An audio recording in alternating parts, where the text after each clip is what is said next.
نبی اکرم صلی اللہ تعالیٰ علیہ وسلم کے صحابہ کرام جب مہاجر ہو کے مدینہ طیبہ آئے تھے،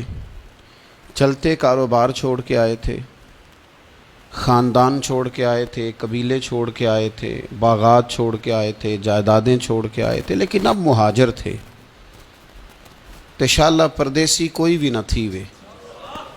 ککھ جنا تو پارے۔ ظاہر ہے اپنا گھر بار چھوڑا تھا، مسائل اور طرح کے تھے، لیکن یہاں جب وہ مدینہ طیبہ میں آئے نا تو پھر اہل مدینہ نے نا صرف دروازے نہیں کھولے، دل بھی کھول دیے۔ انہوں نے اپنی آنکھیں بچھا دیں، انہوں نے اس طرح سے استقبال کیا کہ وہ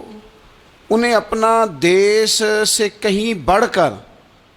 یہ والا دیس اپنا دیس محسوس ہونے لگ گیا۔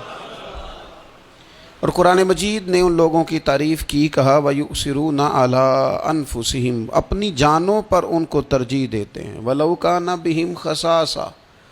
اگرچہ انہیں شدید محتاجی بھی ہو، خود بڑی بھی ضرورت ہو نا ان انصار مدینہ کو،